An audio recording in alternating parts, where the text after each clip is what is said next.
Hello students, আমি Pranab and welcome to সাফল্য YouTube channel. Students, তোমরা যারা যারা সারা বছর ভালোভাবে ফিলসফি বা দর্শন সাবজেক্টটা পড়োনি এবং ক্লাস 11-এর ফার্স্ট সেমিস্টারে এক্সাম দিতে চলেছো, তাদের জন্য আজকের ভিডিওটি one of the most important video.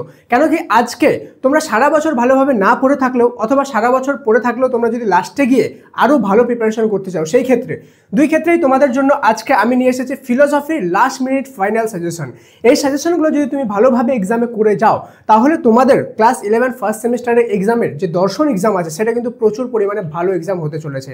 আর যারা অনলাইন ক্লাসে আমার কাছে আছো, তোমরা খুব ভালোভাবেই জানো আমি যখন ফিলসফি সাবজেক্টটা পড়ে তখন জলের মতো গুলিয়ে মাথার মধ্যে ঢুকিয়ে দিই। আমি জানি ফিলসফিটা হয়তো তোমাদের কাছে অনেক কঠিন মনে হতে পারে, বাট ফিলসফিটা কঠিন তখনই যখন তুমি মানে আনএক্সপেক্টেড জায়গা থেকে পড়ছো, ঠিক আছে? বাট তুমি যখন আমার কাছ থেকে নিচ্ছ বা পড়ছো, তখন তোমার জন্য ফিলসফিটা অনেক সহজ। তার জন্যই বলছি আজকের সাজেশনের ভিডিওটা একটু বড় হবে, কিন্তু শেষ পর্যন্ত ভালো মতো যদি তুমি দেখো আর প্রত্যেকটা যেগুলো আমি জিনিস বলবো সেই সাজেশনগুলো তুমি যদি ফলো করো, তাহলে তোমাদের এক্সামে খুব ভালো একটা মার্কস আনা থেকে কেউ আটকাতে পারবে না।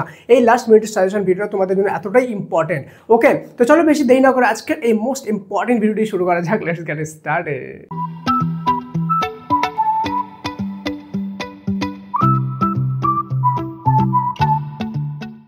তো স্টুডেন্টস, ভিডিওর শুরুতেই আমি বলে দিই তোমাদের জন্য এই সাজেশন ভিডিওটা প্রচুর পরিশ্রম করে কিন্তু আমি বানিয়েছি। তার জন্য প্রথমেই আমি বলবো তোমরা অবশ্যই ভিডিওটি লাইক করে দিও এবং আমার জন্য এরকম 5টা লাভ রিয়েক্ট কমেন্টের মধ্যে দিয়ে দিও আমার এই পরিশ্রমের জন্য, ঠিক আছে? তাহলে মানবো যে হ্যাঁ, তোমরা আমার যে পরিশ্রমটা সেটা মানে সার্থক হলো। ওকে, তো অবশ্যই সবাই 5টা লাভ রেক দিয়ে দিও। চলো বেশি দেরি না করে আমাদের সাজেশন ভিডিওটি শুরু করা যাক। আমি জানি তোমাদের কাছে সময় কম, তার জন্য কিন্তু বেশি সময় তোমাদের নিব না। ধরাধর করে এক একটা করে আমি সাজেশন তোমাদেরকে চ্যাপ্টার ওয়াইজ দিয়ে দিব, ঠিক আছে? যেই সাজেশনগুলো দেবো সেগুলো যদি ভালোভাবে করো, সত্যি বলছি তোমার পরীক্ষার খাতায় গিয়ে দেখবা এইগুলোই কোশ্চেন আছে, ঠিক আছে? দর্শন এর ইংরেজি প্রতিশব্দ কি? দর্শনের ইংরেজি প্রতিশব্দ হলো ফিলসফি।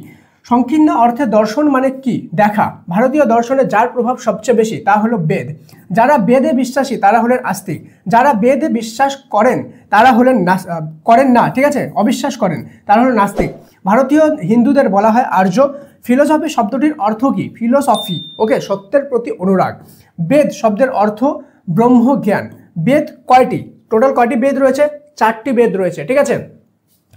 10 নম্বর, ঋক, যজুর, সাম, অথর্ব, এই 4টা বেদ। ওকে, এই 4টি বেদের বিভাগকর্তাকে, মানে এই যে 4টা বেদকে আলাদা আলাদা করেছেন, এটা কে আলাদা করেছেন? ব্যাসদেব। ওকে, কাকে বেদান্ত বলা হয়? উপনিষদকে। বেদের মন্ত্র ও ব্রাহ্মণ এর যে অংশ সেটাকে কি বলা হয়? কর্মকাণ্ড। ভারতীয় দর্শনের সম্প্রদায়গুলোকে কয়েকটি ভাগে ভাগ করা যায়? 2টি ভাগে। একটি অবৈদিক দার্শনিক সম্প্রদায়ের উদাহরণ দাও। 4 ভাগ, 3 স্টার কোশ্চেন, ঠিক আছে? মন্ত্র হলো বেদের প্রথম অংশ। বেদের মন্ত্র অংশের অপর নাম সংহিতা।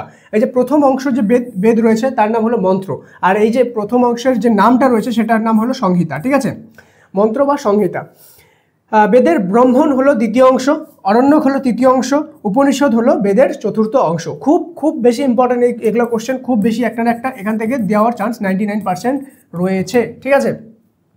চলো কি বলবো, 20 নম্বর, বেদের প্রথম অংশ দুটিকে একসঙ্গে বলা হয় কর্মকাণ্ড। 3 স্টার কোশ্চেন, 3 স্টার করে দিও, ঠিক আছে? 21 নম্বর, বেদের শেষের দুটি অংশকে বলা হয় জ্ঞানকাণ্ড। প্রথম দুটি অংশকে কর্মকাণ্ড, শেষের দুটি অংশকে জ্ঞানকাণ্ড। মোস্ট ইম্পর্টেন্ট, ঠিক আছে? সাংখ্য, যোগ, ন্যায়, বৈশেষিক, মীমাংসা, বেদান্ত, এগুলোকে একসঙ্গে বলা হয় ষড়দর্শন। এই 6টা দর্শনকে একসাথে ষড়দর্শন বলা হয়। এগুলো যারা অনলাইন ক্লাসে পড়েছিলে আমার কাছে খুব ভালোভাবে জানো, এগুলো তোমাদের বাই হাতের খেলা। ওকে, শিক্ষা, কল্প, ব্যাকরণ, নিরুক্ত, ছন্দ ও জ্যোতিষ, এগুলোকে বলা হয় বেদাঙ্গ। আচ্ছা, চলে যাবো এবার সেকেন্ড চ্যাপ্টারে। ফার্স্ট চ্যাপ্টারে এগুলো কোশ্চেন করলে এনাফ। ওকে, সেকেন্ড চ্যাপ্টারে যাওয়ার আগে বলে দিই, এই যে পিডিএফটা রয়েছে এটা তোমরা যদি চাও পিডিএফটা, তাহলে তোমরা অবশ্যই আই নিড স্যার লিখে দিও। ওকে, INEED, নিড স্যার, ঠিক আছে? যদি কমেন্টে অনেকগুলো নিড থাকে তাহলে বুঝবো যে হ্যাঁ পিডিএফটা তোমাদের লাগবে, তাহলে কমেন্টে আই নিড স্যার লিখে দিও। এবং সাথেই পিন কমেন্ট বা ডিসক্রিপশন 2 জায়গায় একটা হোয়াটসঅ্যাপ চ্যানেলের লিঙ্ক আছে। ওকে, সেখানে অলরেডি 46,000 স্টুডেন্ট সম্পূর্ণ পশ্চিমবঙ্গ থেকে জয়েন হয়ে আছে। সেখানে সেই হোয়াটসঅ্যাপ চ্যানেলটা জয়েন হয়ে যাবা, ঠিক আছে? হোয়াটসঅ্যাপ চ্যানেলে জয়েন হলে যে পিডিএফটা আছে সেই পিডিএফটা আমি সেখানেই দিব। ওকে, এটা কমপ্লিটলি ফ্রি। ওকে, তোমাদের মধ্যে most of the student already আছো, আমি জানি, খুব ভালো। আর যারা নাই তারা জয়েন হয়ে যাও, ঠিক আছে? নেক্সট, অধ্যায় 2, ভারতীয় দর্শন সম্প্রদায়গুলির শ্রেণী বিভাগ। 1 নম্বর, ভারতীয় দর্শনে গুরুত্বপূর্ণ সম্প্রদায়ের মোট সংখ্যা হলো 9টি। 2 নম্বর, ভারতীয় দর্শনের নাস্তিক সম্প্রদায়ের সংখ্যা হলো 3টি। ভারতীয় দর্শনের গুরুত্বপূর্ণ আস্তিক সম্প্রদায়ের মোট সংখ্যা 6টি। 4 নম্বর, নাস্তিকদের উপসম্প্রদায় হলো 2টি। 5 নম্বর, নাস্তিক শিরোমণি বলা হয় চার্বাককে। চার্বাককে কি বলা হয়? নাস্তিক শিরোমণি। ওকে, জগতের মৌল উপাদান হিসাবে দ্বিতত্ত্বের কথা কে বলেছেন? ঠিক আছে, সাংখ্য দর্শনে। বেদ স্বতন্ত্র অস্তিকের সংখ্যা হলো 4টি। সাংখ্য দর্শনের রচয়িতা মহর্ষি কপিল। আচ্ছা, এই যে রচয়িতা যে আছে রিলেটেড কোশ্চেন, এটা কিন্তু 3 থেকে 4টা কোশ্চেন তোমাদের রচয়িতা রিলেটেড থাকবেই থাকবে, যে কোন গ্রন্থের রচয়িতা কে, মার্কিট, ঠিক আছে, খুব ইম্পর্টেন্ট এগুলো জিনিস। ন্যায় সূত্রের রচয়িতা মহর্ষি গৌতম, বৈশেষিক সূত্রের রচয়িতা মহর্ষি কোনাদ, যোগ সূত্রের রচয়িতা পতঞ্জল, ঠিক আছে, পতঞ্জলি না পতঞ্জল, মীমাংসা সূত্রের রচয়িতা জৈমিনী, বেদান্ত সূত্রের রচয়িতা বাদরায়ণ, কেবলা দ্বৈতবাদের প্রবক্তা হলেন শঙ্কর, বিশিষ্ট দ্বৈতবাদের প্রবক্তা হলো আচার্য রামানুজ, ঠিক আছে, খুব বেশি ইম্পর্টেন্ট কোশ্চেনগুলো। ওকে, নেক্সট 6 নম্বর, নির্গুণ ব্রহ্মের কথা বলেছে অদ্বৈত বেদান্তে, সগুণ ব্রহ্মের কথা বলা হয়েছে বিশিষ্ট দ্বৈত বেদান্তে। নেক্সট 16 নম্বর, নাস্তিকদের মধ্যে জড়বাদী সম্প্রদায় যাদেরকে বলা হয় সেটা হলো চারবাক। আস্তিক কাদের বলা হয়? যারা বেদের প্রমাণে বিশ্বাসী তারা আস্তিক, আর যাদের বেদের প্রমাণে বিশ্বাসী নয় তারা হয়ে গেল নাস্তিক, ঠিক আছে। নর্মালি যারা ভগবান মানে তাদেরকে আস্তিক, যারা ভগবান মানে না তাদেরকে নাস্তিক বলা হয়। কিন্তু আমাদের যে ফিলোসফি রয়েছে, ফিলোসফির ভাষায় যারা বেদকে মানে তারা আস্তিক, যারা বেদকে মানে না তারা নাস্তিক। নাস্তিকরা কয় প্রকার? 2 প্রকার, চরম, একটা হলো মানে নরম প্রকৃতি, ঠিক আছে, নরমপন্থী চরমপন্থী। চরমপন্থীর মধ্যে শুধুমাত্র একটাই আছে, সেটা হলো আমাদের চারবাক, আর নরমপন্থীর মধ্যে 2টা আছে, একটা হলো বৌদ্ধ, একটা হলো জৈন, ঠিক আছে। এরা বৌদ্ধ আর জৈনরা কি হয়, যে এরা নাস্তিক, ওকে, বেদকে মানে না কিন্তু ভগবানকে মানে। আর চারবাক যে রয়েছে এরা চরমপন্থী এই জন্য কারণ কি এরা বেদকেও মানে না ভগবানকেও মানে না, শুধুমাত্র ম্যাটেরিয়ালিস্টিক যে জিনিসগুলো আমরা চোখ দিয়ে বা 5টা সেন্স দিয়ে অনুভব করতে পারি এগুলোকেই তারা মানে, ঠিক আছে। নেক্সট 19 নাম্বার, চারবাকগণ কোন ধরনের নাস্তিক? চরমপন্থী, এই যে বললাম চরমপন্থী চারবাকগণ, ঠিক আছে। বৌদ্ধরা কোন ধরনের নাস্তিক? নরমপন্থী, এখনই বললাম। জৈনরাও নরমপন্থী। কোন সম্প্রদায় আস্তিক এবং ঈশ্বরে বিশ্বাসী? যোগ সম্প্রদায়, ঠিক আছে, আস্তিক এবং ঈশ্বরে বিশ্বাসী, মানে বেদকেও মানে ঈশ্বরকেও মানে, যোগ সম্প্রদায়, ঠিক আছে। আস্তিক অথচ ঈশ্বরে অবিশ্বাসী কারা? সাংখ্যরা আস্তিক কিন্তু ঈশ্বরে অবিশ্বাসী, অর্থাৎ এরা বেদকে মানে কিন্তু ঈশ্বরকে মানে না, তার মানে এরা হয়ে গেল সাংখ্য, ঠিক আছে। নেক্সট, আস্তিক অথচ ঈশ্বর মানে না এমন সম্প্রদায় হলো সাংখ্য, এখনই দেখলাম। ওকে, সাংখ্য দর্শনের প্রণেতা মহর্ষি কপিল, খুব বেশি ইম্পর্টেন্ট কোশ্চেন। 26 নম্বর, যোগ দর্শনের প্রতিষ্ঠাতাকে? পতঞ্জলি, ঠিক আছে, পতঞ্জলি।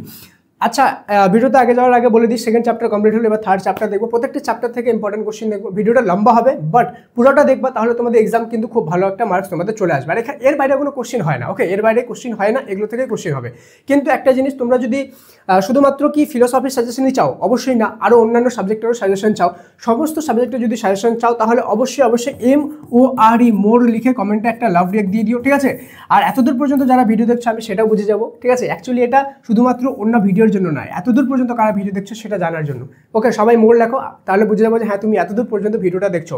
আরেকটা জিনিস, সেটা হলো যদি সমস্ত সাবজেক্টের সাজেশন চাও অবশ্যই সাবস্ক্রাইব করে বেল আইকনটা প্রেস করে দিও, তাহলে নোটিফিকেশনটা সবার প্রথম তোমার কাছে পৌঁছে যাবে, নাহলে কিন্তু ভিডিও আসবে চলে যাবে, তুমি বুঝতেই পারবে না, ঠিক আছে। অবশ্যই সাবস্ক্রাইব করে বেল আইকনটা প্রেস করে দিও। চলো, অধ্যায় 3, জ্ঞান লাভের 6টি পদ্ধতি প্রমাণ সম্পর্কে ভারতীয় তত্ত্ব দর্শন, মানে 3 নম্বর অধ্যায়। যথার্থ জ্ঞানকে বলা হয় প্রমা। 2 নম্বর, প্রমা জ্ঞান লাভের উপায়কে বলা হয় প্রমাণ।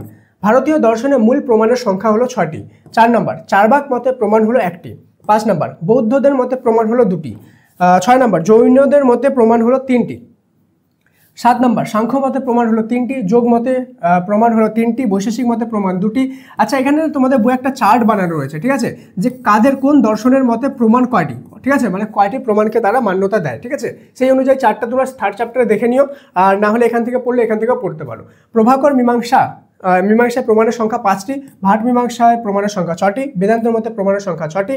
ভারতীয় দর্শনে যাকে জ্যেষ্ঠ প্রমাণ বলা হয় তাকে হলো প্রত্যক্ষ, খুব বেশি ইম্পর্টেন্ট কোশ্চেন, 3 স্টার। ওকে, জ্ঞান সত্য থেকে অজ্ঞাত মতে উপনীত হওয়াকে বলে অনুমান করা, ঠিক আছে। অনুমান অর্থাৎ মনে করো কোথাও তুমি আগুন দেখছো তো ধোঁয়াও দেখছো, তো এরকম 3-4 জায়গায়, যেমন ধূপ হলো, ধূপে তারপরে তোমার বাড়িতে মা রান্না করছে সেখানে আগুন আছে, ধোঁয়া আছে, মানে 3-4 জায়গায় তুমি কি দেখছো, যে যেখানে যেখানে ধোঁয়া আছে সেখানে আগুনও আছে। এবার কোথাও এমন হলো, মনে করো দেওয়ালের পিছনে আগুন জ্বলছে, তুমি আগুনটা দেখতে পাচ্ছ না কিন্তু ধোঁয়াটা দেখতে পাচ্ছ। এবার ধোঁয়া দেখে তুমি কি কল্পনা করবে, যে সেখানে আগুনও আছে, তাই না? এটা কি করলা, তুমি অনুমান করলা, তো এটাই হলো অনুমান, ঠিক আছে। আচ্ছা, এই যে মাঝে মাঝে যে আমি তোমাদেরকে বোঝাচ্ছি, পড়ার মাঝেই বোঝাচ্ছি, এই জিনিসগুলো বুঝতে পারছো, ঠিক আছে। এমনই এর থেকে অনেক বেশি সোজা করে ইন ডিটেইলে আমি কিন্তু অনলাইন ক্লাসে পড়াই, ঠিক আছে। তো যারা 1st সেমিস্টারে জয়েন হতে পারোনি, নো প্রবলেম, বাট 2nd সেমিস্টারে যে অনলাইন ক্লাস সেটা সবার প্রথম থেকে কিন্তু আমি স্টার্ট করে দেবো, ঠিক আছে। তো তোমাদেরকে আগেই বলে দিই, যারা সেকেন্ড সেমিস্টার আমার কাছে অনলাইন ক্লাস করতে চাওয়া তারা প্রথমেই আমি যখন তোমাদেরকে বলে দেবো ইউটিউবে, ঠিক আছে, সব প্রথমেই জয়েন করে নিবা। কেন কি যেমন ফার্স্ট সেমিস্টারে লাস্টে গিয়ে এমসিকিউ সলভ করে পরীক্ষা ভালো নাম্বার আনা যাবে, তেমন কিন্তু সেকেন্ড সেমিস্টারে এটা হবে না। সেকেন্ড সেমিস্টারে কি তোমাদের ব্রড ডিসক্রিপটিভ টাইপ কোশ্চেন, ঠিক আছে, সেখানে তোমাদেরকে লিখতে হবে, নিজে থেকে ক্রিয়েটিভিটি দেখাতে হবে, নিজে থেকে জানতে হবে, নলেজ থাকতে হবে। তার জন্য সেকেন্ড সেমিস্টার তোমাদের জন্য খুব ক্রুশিয়াল হতে চলেছে, ঠিক আছে। তাই সেকেন্ড সেমিস্টারে অনলাইন ক্লাস কিন্তু লঞ্চ হবে প্রথম দিকেই, আর প্রথম দিকেই রেগুলার ক্লাসেস স্টার্ট হবে, প্রথম দিক থেকেই কিন্তু তোমাকে জয়েন হয়ে যেতে হবে, ঠিক আছে, মাইন্ড ইট। চলো, সাদৃশ্য জ্ঞানের ভিত্তিতে যে জ্ঞান উঠে আসে তা হলো উপমান। 8 নম্বর পেজ হয়ে গেল। 9 নম্বর, 17 নম্বর, অভাবের ভিত্তিতে যে জ্ঞান উৎপন্ন হয় তা হলো অনুপলব্ধি। দ্রব্যের অভাবে যা হয় দ্রব্যাভাব, গুণের অভাবে গুণাভাব, কর্মের অভাবে কর্মাভাব, ঠিক আছে, সামান্যের অভাবে সামান্য ভাব, বিশেষের অভাবে বিশেষাভাব, আর সমবায় সম্বন্ধের অভাবে যে অভাব দেখা যায় তা হলো সময় অভাব, ঠিক আছে। আচ্ছা, ভারতীয় দর্শনে অভাবের প্রকার কয়টি? 6টি। এই যে 1 2 3 4 5 6, এই 6টি হলো আমাদের অভাবের প্রকৃতি, ঠিক আছে। চলে যাবো অধ্যায় 4-এ। দেখো আমি বলতে বলতে হাঁপিয়ে যাচ্ছি, জেনুইনলি শুধুমাত্র তোমাদের জন্য এই জিনিসটা আমি করছি, ঠিক আছে। কাইন্ডলি শেয়ার করে সমস্ত ফ্রেন্ডের সাথে শেয়ার করে দিও যাদের এই জিনিসটা নিড আছে বা যাদের ফিলসফি সাবজেক্টটা আছে, ঠিক আছে। সবারই হেল্প করবা, মনে রাখবা নলেজ শেয়ার করলে কিন্তু নলেজটা বাড়ে, ঠিক আছে। কি বলেছে 1 নম্বর, চারবাক দর্শন যে ধরনের নাস্তিক তা হলো চরম নাস্তিক। অলরেডি তোমরা জানো চরম, ঠিক আছে, চারবাক। চারবাকগণ যে মতবাদের প্রচারক তা হলো জড়বাদ। চারবাকের মতবাদকে বলা হয় আত্মসুখবাদ। লোকায়ত দর্শন বলা হয় চারবাক দর্শনকে। চারবাক দর্শনের নীতিতত্ত্ব হলো আত্মসুখবাদী নীতিতত্ত্ব। বেদ সম্পর্কে চারবাকের অভিমত হলো ধূর্ত ব্রাহ্মণের কীর্তি, ঠিক আছে, মানে বেদকে চারবাকগণ যেটা বলে যে বেদকে তো তারা মানেই না, ভগবানকে মানে না, কিন্তু বেদকে তারা কি বলে যে কিছু কিছু দুষ্ট ব্রাহ্মণ ছিল তারা এইসব জিনিস বানিয়েছে, ঠিক আছে, চারবাকগণ এটা মনে করে। চলো, নাস্তিক শিরোমণি কাদের বলা হয়? চারবাককে। চারবাকের মতে মুক্তি হলো দেহের বিনাশ, অর্থাৎ শরীরের বিনাশ মানে সব কিছু থেকে মুক্তি, তারপরে আর তোমার কোনো অস্তিত্বই নেই, এটা চারবাকগণ মনে করেন, ঠিক আছে। চারবাকরা কি সুখবাদী? হ্যাঁ, তারা সুখবাদী। তারা দুটো জিনিসকেই কিন্তু শুধুমাত্র মানে, একটা হলো কাম, ঠিক আছে, অর্থাৎ সেক্স, আর একটা হয়ে গেলো আমাদের কি যে কামকে প্রাপ্ত করার জন্য যে জিনিসটা দরকার হয় সেটা হলো গৌণ, ঠিক আছে। গৌণ একটা হলো মুখ্য আমাদের অর্থ মানে লক্ষ্য, ঠিক আছে, আর একটা হলো গৌণ। তো গৌণটা কোনটা? কামকে প্রাপ্ত করার জন্য যেটা লাগে, কামকে প্রাপ্ত করার জন্য কোন জিনিস লাগবে আমাদের? অর্থ, টাকা, ঠিক আছে, তো এটা হয়ে গেলো গৌণ। আর প্রাইম যেই আমাদের লক্ষ্যটা জীবনে সেটা হয়ে গেলো কাম, এটা চারবাকদের মতে, ঠিক আছে। কর্মবাদকে কি চারবাকগণ স্বীকার করেন? না, কর্মবাদ অর্থাৎ কর্মের ফল এসব জিনিসকে চারবাকগণ স্বীকার করেন না। চারবাকের মতে উপসম্প্রদায় হলো মানে চারবাকদের উপসম্প্রদায় হলো 3টি, ঠিক আছে, চারবাকদেরও 3টা কিন্তু ভাগ রয়েছে, ঠিক আছে। চারবাক উপসম্প্রদায়গুলির মধ্যে যারা অনেক বেশি মার্জিত তারা হলো সুশিক্ষিত সম্প্রদায়। চারবাক উপসম্প্রদায়গুলির মধ্যে যারা নিজস্ব কোনো মতবাদ নেই তারা হলো বৈতান্তিক সম্প্রদায়। এই বৈতান্তিক সম্প্রদায়টা খুব একটু দুষ্ট প্রকৃতির, অর্থাৎ এরা অন্যের যে মতবাদ বেদ এইসব জিনিসকে ইগনোর করে দিবে, কিন্তু এদের নিজের কোনো মতবাদ আবার নেই, ঠিক আছে, এরা শুধু ইগনোরই করতে থাকবে, না এটা হবে না এটা হবে না এইসব। এই 14 নম্বর কোশ্চেনটা 3 স্টার, মোস্ট ইম্পর্টেন্ট কোশ্চেন। সব নাস্তিক সম্প্রদায়গুলোই বিরোধিতা করেছে একটি জিনিসে, সেটা হলো কি বেদের প্রমাণ। আমি আগেই বললাম যারা বেদ মানে না তারা নাস্তিক, যারা বেদ মানে তারা আস্তিক, ঠিক আছে। 15 নম্বর, জন্মান্তরবাদের বিষয়টি চারবাকদের কাছে মিথ্যা। মানে জন্মান্তরবাদ অর্থাৎ যে বলে না যে তুমি এরপর আরও জন্ম নিবা, এত জন্ম নিবা, এটার পর এটা হবে, ঠিক আছে। তো এই যে জন্মান্তরবাদ, একটার পর একটা জন্ম, এই জন্মান্তরবাদকে চারবাকগণ কি করে? মানে না, ঠিক আছে। তাদের মতে এই যে আমাদের এই জীবনটাই শুরু, এই জীবনটাই শেষ, এরপরে কোনো অস্তিত্ব নেই, এটা চারবাকদের মতে, ওকে। চারবাকদের মধ্যে চৈতন্যের অবস্থান কোথায়? দেহের ভিতরে। চারবাকগণ কোন ধরনের প্রত্যক্ষ স্বীকার করেন? লৌকিক প্রত্যক্ষ, অর্থাৎ যেগুলো চোখ দিয়ে দেখা যায় শুধুমাত্র সেগুলোই তারা স্বীকার করেন, মানে চোখ দিয়ে না, 5টা সেন্স দিয়ে আমাদের, ঠিক আছে। চারবাকের মতে চৈতন্য দেহের কিরূপ গুণ? আগন্তুক গুণ। চারবাকের মতে চৈতন্য কি? দেহের গুণ। চারবাকের মতে শব্দ কি? আপ্ত পুরুষের বাক্য। চারবাক মতে প্রত্যক্ষ কি? ইন্দ্রিয়ার্থ সন্নিকর্ষ। প্রত্যক্ষ মানে দেখা। চারবাকের মধ্যে আত্মা কি? চৈতন্য বিশিষ্ট দেহ। এই যে চৈতন্য মানে যে সেন্স আছে আমাদের শরীরটা, এই শরীরটাকেই তারা কি? আত্মা মনে করে, ঠিক আছে, যেই শরীরটার মধ্যে সেন্স আছে, মৃত শরীরকে আবার না, ওকে। চারবাকদের মতে জড়ভূত কয়টি? জড়ভূত 4টি। চলো এবার চলে যাবো 5 নম্বর কোশ্চেনে, চ্যাপ্টারে ন্যায়সম্মত প্রত্যক্ষের লক্ষণ। আমাদের অলরেডি 4টা চ্যাপ্টার কমপ্লিট হয়ে গেল। সেই চ্যাপ্টারগুলো ভালোভাবে যদি করে এই কোশ্চেনগুলো, এখান থেকে মোস্ট অফ দ্য কোশ্চেন আসবে। আর যারা অনলাইন ক্লাসে আমার জয়েন আছো তারা মাইনর সেকশনে এই যে পিডিএফটা অলরেডি পেয়ে যাবা, ঠিক আছে, মাইনর সেকশনে দেওয়া আছে। আর যারা এমনিতে মানে অনলাইন ক্লাসে নাই তারা হোয়াটসঅ্যাপ চ্যানেলে জয়েন হয়ে যাবা, সেখানে পেয়ে যাবা, ঠিক আছে, এটা আমি সবাইকে দিয়ে দেবো। ন্যায় দর্শন কোন সম্প্রদায়ভুক্ত? আস্তিক। অলৌকিক সন্নিকর্ষ কয় প্রকার? 2 প্রকার। কোন শাস্ত্রকে প্রমাণ শাস্ত্র বলা হয়? ন্যায় শাস্ত্রকে। ন্যায়ের মতে সামান্য লক্ষণ সন্নিকর্ষ কোন ধরনের সন্নিকর্ষ? অলৌকিক সন্নিকর্ষ, ওকে। যোগজ ও জ্ঞান লক্ষণ কোন ধরনের সন্নিকর্ষ? অলৌকিক, এটা যোজক হবে, ওকে। কর্ণ ইন্দ্রিয়র সঙ্গে শব্দের সন্নিকর্ষকে কি বলা হয়? সমবায় সন্নিকর্ষ। খুব বেশি ইম্পর্টেন্ট কোশ্চেন 6 নম্বরটা, ঠিক আছে। চক্ষু ইন্দ্রিয়র সঙ্গে ঘটের সন্নিকর্ষকে কি বলা হয়? সংযোগ সন্নিকর্ষ। ওকে, এই চ্যাপ্টারটা সন্নিকর্ষ রিলেটেড কোশ্চেন থাকার চান্সেস সবচেয়ে বেশি। ওকে, মহর্ষি গৌতমের অপর নাম কি? অক্ষপাদ। ন্যায় দর্শন কয়টি শাখায় বিভক্ত? 2টি শাখায়। খুব বেশি ইম্পর্টেন্ট কোশ্চেন। ন্যায় শাস্ত্রকে আর কি নামে উল্লেখ করা যায়? প্রমাণ শাস্ত্র। 3 স্টার কোশ্চেন। ন্যায় দর্শনের প্রকৃত স্বরূপ কি? ঠিক আছে, বস্তুবাদী। কর্ণ নামক ইন্দ্রিয়ের সঙ্গে শব্দগুণের সন্নিকর্ষর নাম কি? সমবায় সন্নিকর্ষ। প্রদত্ত আস্তিক কোন সম্প্রদায় অন্তর্ভুক্ত? ন্যায় সম্প্রদায়। ঠিক আছে। ন্যায় মতে জ্ঞান কয় প্রকার? 2 প্রকার। ন্যায়ের মধ্যে যথার্থ অনুভবকে কি বলা হয়? প্রমা। 16 নম্বর, প্রত্যক্ষের লক্ষণে কটি পদ আছে? 5টি। 17 নম্বর, ন্যায়ের মধ্যে সন্নিকর্ষ কয় প্রকার? 2 প্রকার। ওকে। 18 নম্বর, যে প্রত্যক্ষ সরাসরি সন্নিকর্ষের মাধ্যমে সম্পন্ন হয় তাকে বলা হয় লৌকিক প্রত্যক্ষ। 19 নম্বর, যে প্রত্যক্ষ পরোক্ষ সন্নিকর্ষের মাধ্যমে উৎপন্ন হয় তা হলো অলৌকিক প্রত্যক্ষ। সংযোগ সন্নিকর্ষের মাধ্যমে যে ধরনের জ্ঞান হয় তা হলো ঘট জ্ঞান। এই খুব খুব খুব বেশি ইম্পর্টেন্ট একটা কোশ্চেন। ঠিক আছে। ন্যায় দর্শনে জ্ঞাতাকে কি বলা হয়? জ্ঞাতা অর্থাৎ যে জানে তাকে বলা হয় প্রমাতা। প্রমাতা যা জানতে চায় তা হলো প্রমেয়। জ্ঞান লক্ষণ সন্নিকর্ষ যার প্রকার তা হলো অলৌকিক প্রত্যক্ষ। সংযোগ সন্নিকর্ষ কার প্রকার? তা হলো লৌকিক প্রত্যক্ষ। মোট 6 প্রকারের সন্নিকর্ষ দেখা যায় কোথায়? লৌকিক প্রত্যক্ষে। লৌকিক প্রত্যক্ষে মোট কয় প্রকারের সন্নিকর্ষ দেখা যায়? 6 প্রকারের সন্নিকর্ষ। ঠিক আছে। 26 নম্বর, মোট 3 প্রকারের সন্নিকর্ষ দেখা যায় অলৌকিক প্রত্যক্ষে। তার মানে এখান থেকে খুব ইম্পর্টেন্ট এই দুটা। ঠিক আছে, যে লৌকিক প্রত্যক্ষের সন্নিকর্ষ কয় প্রকারের? 6 প্রকার। আর অলৌকিক সন্নিকর্ষে আমাদের অলৌকিক প্রত্যক্ষে আমাদের সন্নিকর্ষ 3 প্রকার। ঠিক আছে। একই সঙ্গে প্রমা ও প্রমাণ রূপে গণ্য হয় প্রত্যক্ষ। ঠিক আছে, প্রত্যক্ষ অর্থাৎ সামনাসামনি কোনো কিছু দেখা। ওকে। ন্যায়ের মতে নিশ্চয়াত্মক প্রত্যক্ষ হলো ভ্রান্ত প্রত্যক্ষ। বিশিষ্ট বস্তুর জ্ঞানকে বলা হয় সবিকল্প প্রত্যক্ষ। ন্যায় দর্শনের প্রবক্তা হলেন গৌতম। ন্যায়ের মতে প্রমাণ হলো 4টি। ওকে, চলে যাবো এবার অধ্যায় 6 নম্বর অধ্যায়ে। সবিকল্প প্রত্যক্ষ কোন প্রকারের জ্ঞান? স্বপ্রকারের জ্ঞান। নির্বিকল্প প্রত্যক্ষ কোন প্রকারের জ্ঞান? নিষ্প্রকার জ্ঞান। আচ্ছা, ভিডিওতে আগে যাওয়ার আগে একটা ইনফরমেশন দিয়ে দিই তোমাদের, খুব ইম্পর্টেন্ট। সেটা হলো যে তোমাদের শুধুমাত্র ফিলোসফি না, বাকি অন্যান্য যেমন পলিটিক্যাল সায়েন্স, এডুকেশন, ইংলিশ, ভূগোল, ঠিক আছে, এইগুলোর যে সাবজেক্ট রয়েছে, ঠিক আছে, ফিলোসফি, এই সাবজেক্টগুলো তোমরা যদি চাও যে ধরো সারা বছর তুমি ভালোভাবে পড়োনি কিন্তু তুমি স্টিল ভালো মার্কস আনতে চাও এবং 100% গ্যারান্টি পাস করতে চাও, সেই জন্য আমাদের কিন্তু একটা পাস কোর্স চলেছে সাফল্য ফর ক্লাস 11 অ্যাপে, মাত্র 99 টাকায়। ঠিক আছে, মাত্র 99 টাকায় তুমি কিন্তু এই পাস কোর্সটায় জয়েন হতে পারবা। যদি এই পাস কোর্সে জয়েন হওয়ার পরে তুমি পাস না করতে পারো, সেই ক্ষেত্রে 99 টাকা তোমাকে 100% রিফান্ড দেওয়া হবে, অর্থাৎ সেখানে জয়েন হওয়া মানে পাসের গ্যারান্টি। বুঝতে পারছো? আরেকটা যেটা জিনিস সেটা হলো যে তুমি যখন সেখানে জয়েন হবা তো শুধুমাত্র পাসটা তো গ্যারান্টি, কিন্তু ভালো মার্কস আনার জন্য সম্পূর্ণভাবে আমরা গাইড করবো, তোমাকে কোনো বই পড়তে হবে না, সেখানে আমরা সম্পূর্ণভাবে কোশ্চেন অ্যান্সার তোমাদেরকে সলভ করে রেডি করে দেবো। ঠিক আছে, তার জন্য তুমি যদি জয়েন হতে চাও সাফল্য ফর ক্লাস 11 যে অ্যাপটা আছে সেটা ডাউনলোড করো, সেখানে দেখবা নিচে কোর্সের সেকশনে যাবা, দেখবা সব কোর্স চলে আসবে। কীভাবে কিনতে হবে সবার প্রথমে একটা ভিডিও দেওয়াই থাকবে, সেখানে ক্লিক করে দেখে নেবা, সেখানে সব বলা আছে স্টেপ বাই স্টেপ যে কীভাবে সেই কোর্সটা বাই করতে হবে। ঠিক আছে, তোমার যেই সাবজেক্টটা দরকার বা যে সাবজেক্টে ডাউট আছে বা ভালোভাবে প্রিপারেশন হয়নি সেই সাবজেক্টটা তুমি কিন্তু সেখানে বাই করতে পারো। ঠিক আছে, কি বলছে? নির্বিকল্প প্রত্যক্ষ কোন প্রকারের জ্ঞান? নিষ্প্রকার জ্ঞান। ন্যায় দর্শনে বিকল্প শব্দের অর্থ বিশেষণ। ন্যায় দর্শনে পট শব্দের অর্থ বস্ত্র।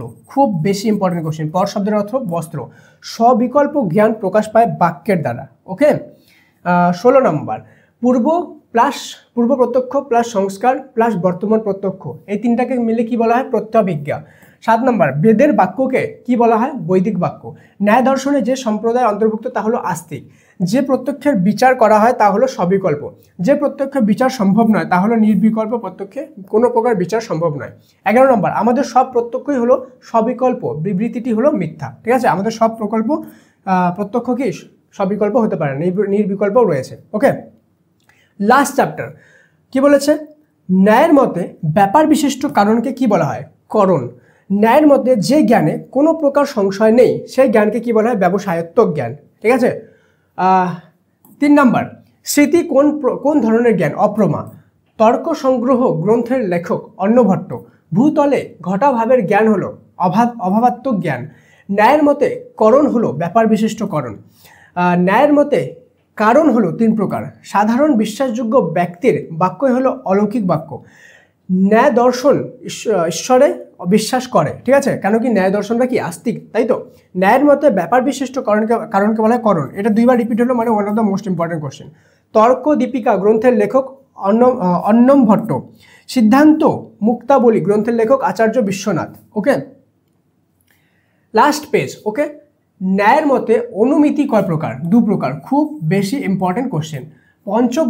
পঞ্চবয়বী ন্যায় বলা হয় পুরুষার্থ অনুমানকে, ত্রিব অবয়বী বলা হয় স্বার্থ অনুমানকে, হেতুর অপর নাম হলো লিঙ্গ, আর যে অধিকরণে কোনো বিষয়ের অনুমান করা হয় তাকে বলা হয় পক্ষ, যাকে অনুমানে প্রমাণ করা হয় তাকে বলা হয় সাধ্য, হেতু ও সাধ্যর সহচর সম্বন্ধকে বলা হয় ব্যাপ্তি সম্বন্ধ, খুব বেশি ইম্পর্টেন্ট কোশ্চেন। এবং লাস্ট কোশ্চেন হলো শব্দ থেকে পাওয়া জ্ঞান হলো শাব্দ, খুব বেশি ইম্পর্টেন্ট। শব্দ থেকে যে জ্ঞান পাওয়া যায় তাকে কি বলে? শাব্দ, তালবিশ্ব আকার বৈধ শাব্দ, ঠিক আছে। অনেক সময় কনফিউজ করার জন্য তোমাদের অপশন দিতে পারে, শব্দ থেকে যে জ্ঞান পাওয়া যায় এক জায়গায় দিয়ে দিবে শব্দ, এক জায়গায় দিয়ে দিবে শাব্দ, তো শাব্দ হবে রাইট অ্যান্সার, ঠিক আছে। তো আশা করি তোমাদের এই ভিডিওটা ভালো লাগলো। অবশ্যই সবাই যারা যারা ভালোভাবে প্রিপারেশন করতে চাও শুধুমাত্র একবার দেখলে হবে না, এটাকে 2-3 বার ভিডিওটাকে দেখবা, ঠিক আছে। আর পিডিএফটা আমি 2-3 দিন পরে দিব তোমাদেরকে, যদি চাও তো আই নিড স্যার তো অবশ্যই আর অবশ্যই লিখবা, ঠিক আছে। এই যে সাফল্য ফর ক্লাস 11 অ্যাপ এরকমভাবে দেখতে অলরেডি পশ্চিমবঙ্গের কোনা থেকে ডাউনলোড করা আছে, ঠিক আছে। তো সবাই এটা ডাউনলোড করে নেবে, এবং ডাউনলোড করার পরে যারা যারা পাস কোর্স দরকার, কোনো সাবজেক্টে ভালো প্রিপারেশন নেই বা কনফিউশন আছে যে ভালো নম্বর তুলতে পারবো কিনা, সেই ক্ষেত্রে সেই কোর্সটা তুমি জয়েন হয়ে যাবে, ঠিক আছে। দেখা হচ্ছে পরের ক্লাসে, ততক্ষণ পর্যন্ত মন দিয়ে পড়াশোনা করো। Thank you so much and may God bless you all.